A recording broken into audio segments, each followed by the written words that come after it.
What's good, everybody? Hey, welcome back to my channel, Smoking and Grilling with me, AB. Now, you guys read the title. You know what we're making. We're making a restaurant style loaded baked potato. And guess what, folks? I got my very first sponsored video. It's brought to you by, there it is right there. Brought to you by JoyJolt. Hey, listen, these right here, these salt and pepper shakers, this right here, I love them. Hey, it fits my personality. So if you've been following me, you know I'm all about like presentation. That's part of the cooking for myself. You know what? I'm big into my set, how everything looks around it. You know what I mean? And then when I saw these, check them out. So after seeing them, I knew I had to have them. You want to talk about something that's like elegant, looks good on your dining room table. Listen, they made out of glass. You know what? And I got to tell you this, the most important thing about these are, listen, they pocket friendly. I'm going to go ahead and put their link down in the description box below so you guys can check them out. Again, listen, you know what? You're talking about something that like, you know, looks good on the table. These are it right here. Hey, JoyJolt, I want to say, hey, thank you. And with that being said, we finna break right into this video. Okay, going over the ingredients, we got 2 large potatoes. Listen, I'm in Texas, so you know everything is huge in Texas. Okay, we got cheddar cheese. And you know what? I see it 1 cup, but those are all like estimations. You know what I mean? Now we got green onions. Listen, I got 3 individual green onions. I did the tops and the bottoms, you know, both green and white. That was chives. Then right here we got bacon. You can use as much bacon as you want. It depends on how much bacon you want to put in there. And that's a rotisserie chicken. Now, I'm going to cut those and put that on top. And then, of course, we got our salt and pepper. Now, what you want to do is you want to get set up. So we're going to start with our potatoes. First thing you want to do is, you can use any kind of oil, but I'm using right there, that's an extra virgin olive oil. You know, what you want to do is make sure your potatoes, first of all, have been washed, scrubbed and washed, which these have already been done and, you know, and dried. So then what I did was I just coat them. Next thing, you want to get yourself some foil. Once you got your foil, you want to get yourself a fork. What you want to do is you want to poke it. I poke it around 10 times. Listen, you got to have somewhere for that heat, you know, when it's in that oven for the heat to escape. And then there's no certain way that you do this right here. Just wrap it up, you know, seal it so nothing gets out, because we want to make sure it bakes evenly. And then you want to do it for your second one, or how many ever ones you're doing.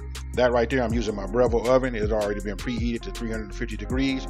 So listen, I put it in. I don't put it on no rack or nothing. I mean, I don't put it on no type of pan. I just put it in there. I set it for 1 hour. And then, you know what? Then I check it. Those are huge. So listen, after 1 hour, it still needed a little bit more time. So what I did was I added another 15 minutes to it, and then they turned out perfect. Now, once they're done, you know, I take them out. Then you want to let them cool a little bit. And you want to, hey, listen, let me just say this. You want to make sure that you keep some type of caution, because listen, those are extremely hot.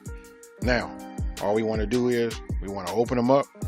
You're going to see some of the steam come up off of them. Listen, then you want to take your fork just to check. You want to check to see if it's tender. Now, once you stuck your fork in there and it's like super tender, now what you want to do is you just want to cut it.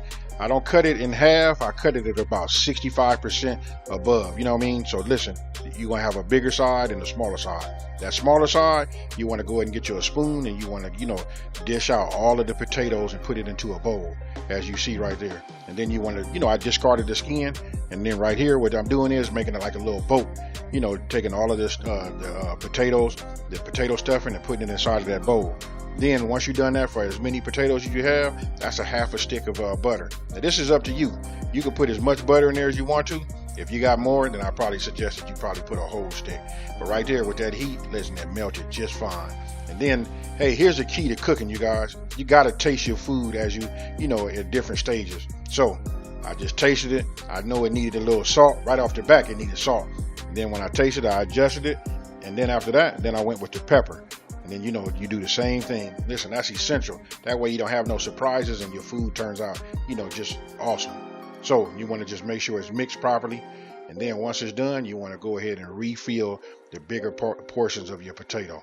So just like you see right there. And of course, you saw that I had used a rotisserie chicken. So listen, I just shredded it, you know, with my hands.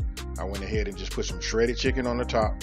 Then put some of this shredded cheddar cheese on there. Once I'm done with both of those, I went back into the oven. And then, you know, it's still at 350 degrees. All I'm going to do is, now this right here, I don't have no time for you. I just suggest you guys keep an eye on it. It only took this right here about 5 or 6 minutes for it to melt your cheese. And there you have it right there. Now, I just went ahead, you know, added a little bit more cheese to it. Now this is the part where you guys own it and you make it your own. But what you want to do is you just want to decorate it. As you can see, I'm putting more chicken on the top. You know what? I'm gonna hit some chicken, a little bit more cheese. I'm gonna put some sour cream on it, and then we're gonna come back with some of those chives. Hey, you got the picture. This is what you do. Don't forget, you guys can use any type of meat. You know what? You saw that I put in the description. You can put mac and cheese. You know what? The sky's the limit. And there you have it, you guys. Restaurant style baked potato. So tell me what you guys think about this one right here. Super easy to make. Hey, listen, this is the best way that I can think of that if you want to get your inside of your potato, you want to get it, thoroughly mixed so you can get it with that butter. You can even put sour cream in there. But as you saw, I just went to butter, salt, pepper, and then restuffed it back into the skin. I want you guys to let me know down in the comment section below, what would you even use for a topping? Also, you saw me using these salt and pepper shakers by JoyJolt. Listen, it's called the Revere Collection. If you guys are interested in picking those up, listen, I'm gonna put a link down in the description box below so you guys can check them out. Hey, with that being said, if you're new to my channel, let me go ahead and just say, hey, thank you for watching this video. Don't forget to subscribe, like this video, and tell everybody out there there's a channel out here that's simplifying these recipes and taking the mystery out of cooking. And if you've been watching me for a while, you guys know how I'm gonna end this one. I'm out of here. Peace.